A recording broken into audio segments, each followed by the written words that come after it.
दोस्तों नमस्कार। दोस्तों मैं बिमल शाही आप सभी लोगों का अपने चैनल में स्वागत करता हूं और उम्मीद करता हूं कि आप लोग सब लोग स्वस्थ होंगे एवं मस्त होंगे। सभी राष्ट्रवादियों और सनातनियों से ये निवेदन रहेगा कि आप लोग मेरे चैनल को सब्सक्राइब कर लीजिए और वीडियो को लाइक एवं शेयर भी कीजिए। दोस्तों हम लोग बात करने जा रहे हैं पश्चिम बंगाल SIR कंट्रोवर्सी के बारे में। दोस्तों पश्चिम बंगाल में 2026 में विधानसभा का चुनाव है और इलेक्शन कमीशन ये इंश्योर करना चाहती है कि पश्चिम बंगाल के वोटर लिस्ट में जो जितने भी नाम हैं सब भारतीय के हों और उनमें शुद्धिकरण का काम कर रही है। इसी के लिए पश्चिम बंगाल में जो इलेक्शन कमीशन है वो SIR का काम कर रही है। दोस्तों इससे पहले SIR का काम बिहार में भी हुआ था। बिहार में भी SIR जब से लागू हुआ, जब से स्टार्ट हुआ और जब तक ये खत्म हुआ तब तक जितने भी अपोजिशन के नेता थे, पार्टी थे, सब लोगों ने अपने अपने वकीलों के माध्यम से सुप्रीम कोर्ट में केस लड़ा था और इन लोगों की यही एक मांग थी कि SIR को रोका जाए और तरह तरह की दलीलें दी जाती थी।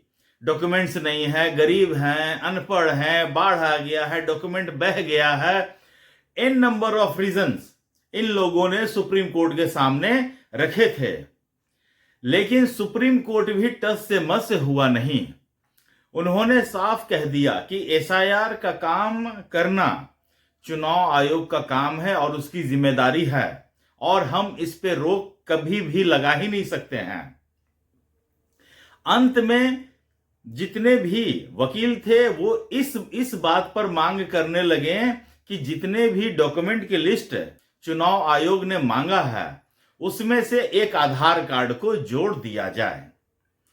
तब अंत में सुप्रीम कोर्ट ने यह कहा कि आधार कार्ड को भी एज ए वैलिड डॉक्यूमेंट आप मानिए, लेकिन उसमें भी ये कहा कि अगर किसी तरह का कंट्रोवर्सी होता है तो अंतिम फैसला चुनाव आयोग का ही होगा। इसे लेकर जितने भी अपोजिशन के दल थे, जितने भी वकील थे, अंत में इसे ही अपनी जीत मान रहे थे कि ये हमारी जीत हो गई और SIR का काम धड़ल्ले से बिल्कुल गंभीरता के साथ बिहार में हुआ और बिहार में नए वोटर लिस्ट के आधार पर ही चुनाव हुआ और नतीजा देखिए, बीजेपी JDU पूर्ण बहुमत से सरकार उनकी बनी। एक भी आदमी, नोट सिंगल आदमी ने क्लेम फाइल किया कि हम प्रेजेंट हैं लेकिन इन लोगों ने हमारा नाम काट दिया। एक भी आदमी पूरे मतलब कि बिहार में भी 7.25 करोड़ की आबादी थी लेकिन एक भी आदमी क्लेम फाइल कर नहीं सका, जबकि इतने बूथ लेवल के अधिकारी होते हैं, सभी पार्टियों के मिला के 1 से 1.5 लाख के अधिकारी होते हैं, लेकिन एक भी आदमी को वो सामने रख नहीं पाए जिन्होंने ये कहा है कि हाँ हम जिंदा हैं और इन लोगों ने मेरा नाम काट दिया है। उल्टे यहां पर ये फंसते हुए दिखे तेजस्वी यादव भी फंसे हैं, जिन्होंने इस प्रक्रिया को ही गलत साबित करने के चक्कर में अपना नकली वाला वोटर ID कार्ड सबके सामने दिखा दिया और अभी वो कानूनी पचड़े में फंसे हुए हैं। तो सेम अभी यही स्थिति चल रही है। चुनाव आयोग ने 1.25 करोड़ लोगों को नोटिस भेजा है और सुप्रीम कोर्ट में SIR के ऊपर सुनवाई चल रही है। इस बार भी SIR जब बंगाल में हो रहा है तो वहां जितने भी पॉलिटिकल पार्टी हैं, चाहे वो खासकर वहां तो एक ही है, TMC है, तो TMC के वकील श्रीमान कपिल सिब्बल वो पहुंच गए हैं सुप्रीम कोर्ट। कपिल सिब्बल के बारे में तो मैं कहते कहते थक गया हूं। बिल्कुल ही ओवररेटेड लॉयर हैं, इनको फालतू के लोग पैसे देते हैं। लोगों को लगता है कि कपिल सिब्बल लड़ रहे हैं तो हम केस जीत जाएंगे। अरे लोगों को, मैं पॉलिटिकल पार्टी को मैं कहना चाहता हूं, यही कपिल सिब्बल बिहार के मामले में SIR पर बहस कर रहे थे। इनके साथ अभिषेक मनु सिंघवी भी थे और भी 50 वकील थे, फिर भी ये बिहार में SIR रोक नहीं पाए।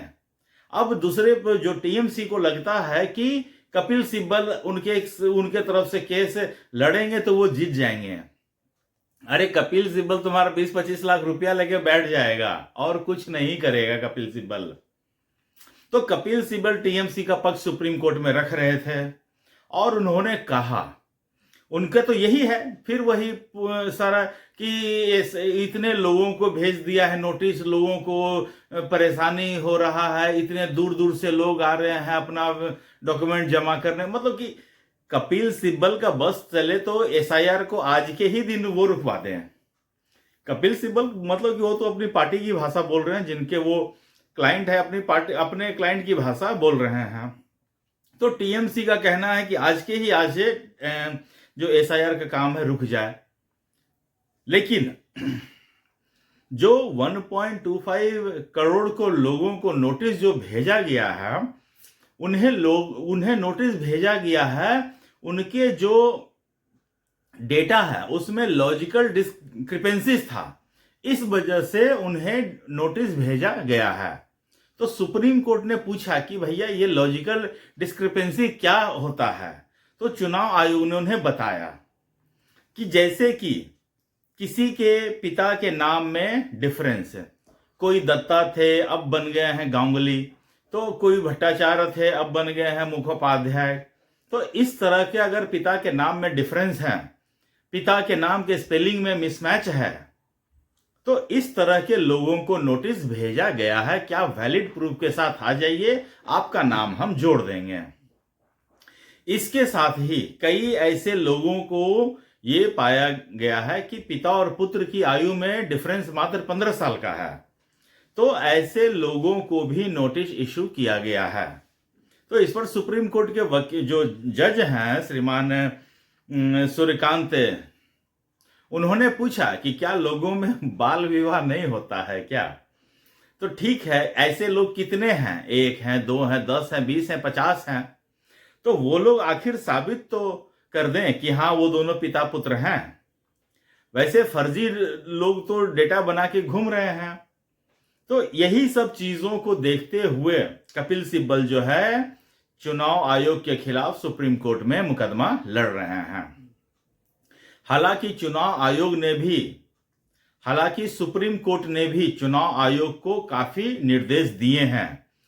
उस निर्देशों को अगर देखा जाए तो उससे जो 1.25 करोड़ जो लोग हैं जिन्हें नोटिस सर्व किया गया है, उनको थोड़ा सा राहत मिलता दिख रहा है। अब राहत किस बात पे? राहत इस बात पे कि मतलब सुप्रीम कोर्ट ने कहा है कि इन लोगों को एक्स्ट्रा समय दिया जाए ताकि वो अपना वैलिड डॉक्यूमेंट दिखा सकें और अपना नाम वोटर लिस्ट में जुड़वा सकें। तो इस पर जो है चुनाव आयोग के वकील उन्होंने साफ कहा कि हमने तो मतलब कि उन लोगों को नोटिस इसीलिए जारी किया है ताकि वो समय रहते अपने डॉक्यूमेंट के साथ आ जाएं, हम उनका नाम ऐड कर देंगे। लेकिन कई एक ऐसे मामले भी आए हैं जहां पर एक ही व्यक्ति के 300-300 बच्चे हैं, तो ऐसे लोगों को भी नोटिस जारी किया गया है। अब इस पर क्या कपिल सिब्बल कहेंगे कि हाँ भैया 300 बच्चे तो हो ही सकते हैं। मतलब कि सुप्रीम कोर्ट में तर्क देते समय ये वकील लोग मतलब कि जितने भी मर्यादा है सारे को ताक पर रख देते हैं, उसके बाद बहस करने जाते हैं। और इसके साथ सुप्रीम कोर्ट ने चुनाव आयोग को निर्देश दिया है कि जितने भी लोगों को नोटिस सर्व किया गया है वहां के पंचायत भवन में, जो भी ब्लॉक ऑफिस है, पंचायत भवन है, वहां पर उन सब का नाम पब्लिक किया जाए ताकि लोगों को पता चल सके कि हाँ हमें नोटिस जारी किया गया है और हमको इसका जवाब देना है। इसके साथ ये भी कहा गया है कि जो लोग दूर दराज से आ रहे हैं आपके ऑफिस में, बीएलओ के ऑफिस में अपना डॉक्यूमेंट के साथ है, उनको उन्हीं के पंचायत में ही डॉक्यूमेंट सबमिट करने की फैसिलिटी दिया जाए। तो ये एक अच्छा निर्देश है सुप्रीम कोर्ट के द्वारा कि लोगों को किसी भी इस लेवल पर परेशानी नहीं होना चाहिए। तो ये सारा चीज सुप्रीम कोर्ट ने चुनाव आयोग को निर्देश दिया है और चुनाव आयोग ने इस निर्देश का पालन करने का भी आश्वासन दिया है। तो देखते हैं क्या होता है। सचमुच का एसआईआर के बाद क्या रियल में बंगाल की जो भी वोटर लिस्ट है उसका शुद्धिकरण होगा या फिर ऐसे ही खेल चल रहा है। तो दोस्तों मुझे आज के लिए इतना ही अपडेट देना था। आप लोग अपना ख्याल रखिए, स्वस्थ रहिए, मस्त रहिए। तब तक के लिए नमस्कार, बाय।